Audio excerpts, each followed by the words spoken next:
words of my mouth and the meditations of my heart be acceptable in your sight, O Lord, my strength and my Redeemer. Amen. Please be seated.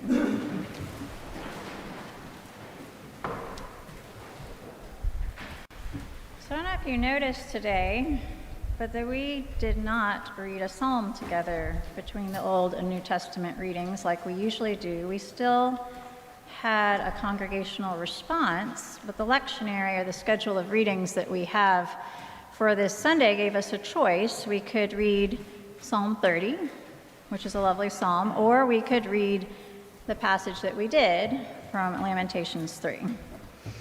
It's up to the preacher which one usually that you get to do. So I chose Lamentations because it really spoke to me, and in part because it felt familiar. And then I realized this is actually the basis for one of my favorite hymns, Great is Thy Faithfulness, and also because the words just really ring true.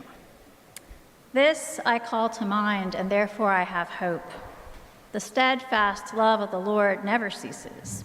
His mercies never come to an end. They are new every morning. Great is your faithfulness. The Lord is my portion, says my soul. Therefore, I will hope in him. God's love never ceases. God's mercies are new every morning. Therefore, we have hope. It sounds so simple, and yet it is so powerful. A few other verses that we read later in the Lamentations passage are less familiar but are equally powerful. For the Lord will not reject forever. Although he causes grief, he will have compassion according to the abundance of his steadfast love. For he does not willingly afflict or grieve anyone.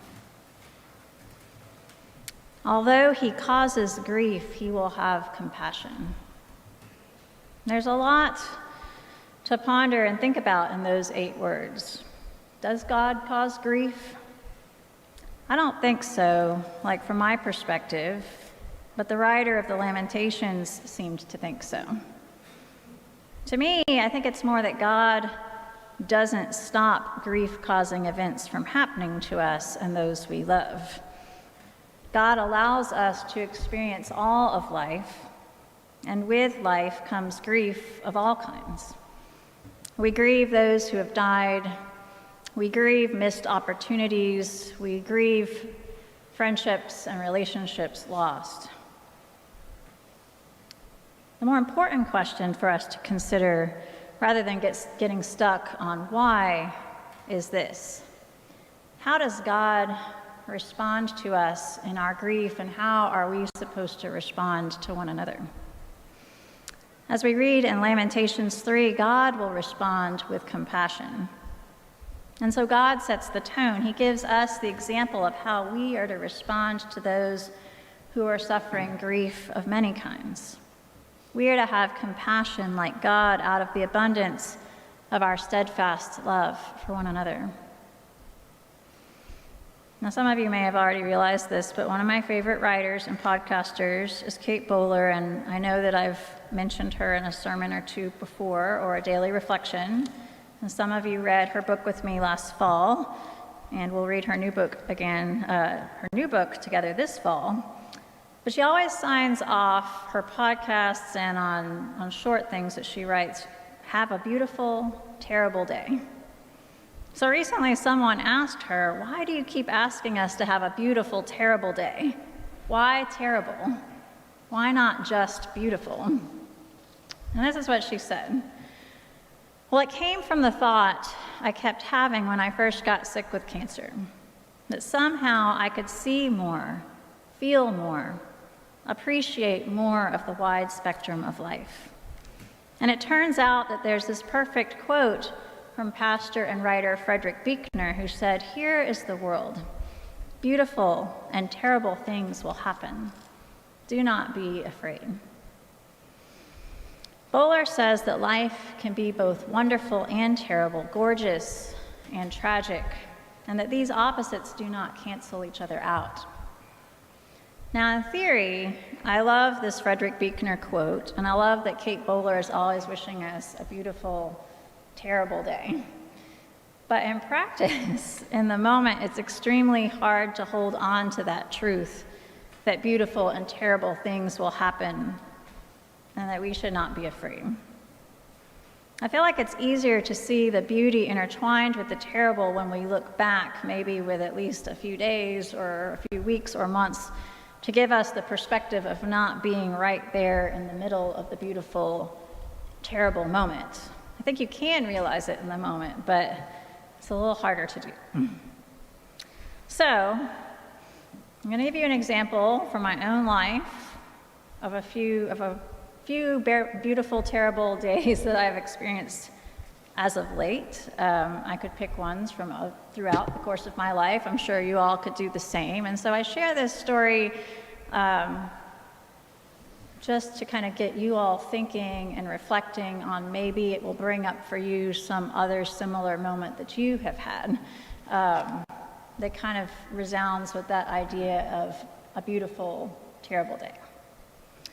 So, just over a year ago, we decided to adopt a dog named Molly. Now, she's a beagle, and it turned out she's a beagle with so much confidence and attitude that we ended up calling her not so much Molly very often, but we would call her Power, like we would literally call her around the house Power, which is short for Beagle Power or Power Beagle. And someone after the 9 o'clock service came up to me, Jill came up to me and said that her beagle is exactly like that. So it's not just ours, but she's the smallest dog we've ever had. Like if she would let me pick her up, but she's not into being picked up, she's a pocket size. She's like 23 pounds, which seems small alongside Athena, who is a 65-pound Rhodesian Ridgeback, who's the other dog at our house. Now, Molly was already 12 years old when she joined our family at the end of last May. Her previous owner had owned her for her whole life, from being a puppy onward to age 12, and then had to go into assisted living, and she took Molly with her because she was small enough to take. And then they thought she was having a stroke, but it turned out Molly's previous owner had brain cancer. And since no one in the family wanted to take Molly on, the veterinarian's office fostered her there in College Station for a few months, and then they kind of put out the word to their clients that Molly was looking for a new home. And so as my, at the time, 12-year-old had been bugging me for a third dog, we brought Molly home with us, and then just 6 weeks later, we moved Molly with us here to Alabama. So, earlier this month, we took Molly with us to North Carolina, and she enjoyed taking little walks by the lake at Canoga and taking naps in the cottage where we stayed for the week. But her appetite had been off, which, if you know beagles, is extra odd because they're very food motivated to the point of being food bullies. And then some things happened that made us think something else was going on. So when I took her to the vet this Thursday, it turned out Molly's liver was failing and that she too had cancer. And so I said to the veterinarian and the vet student, I guess we'll have a few more weeks. And they said, no, just a few more days. So Thursday ended up being a beautiful, terrible day. It had been beautiful earlier in the day. I had enjoyed a lovely lunch and a walk around the gardens. And work had been going well during the week, and all was quiet. And then we learned that. And so there came the terribleness on Thursday. I cried at the vet's office. I cried all the way home, thinking about how I would tell my children that we were soon to lose our pet. It was a terrible day as I watched them begin to realize that every moment might be the last.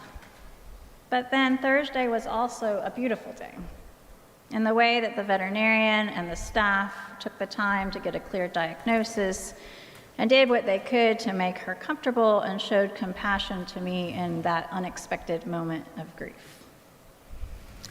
And so by mid-afternoon yesterday, Molly was gone. And so yesterday, Saturday, was also another beautiful, terrible day.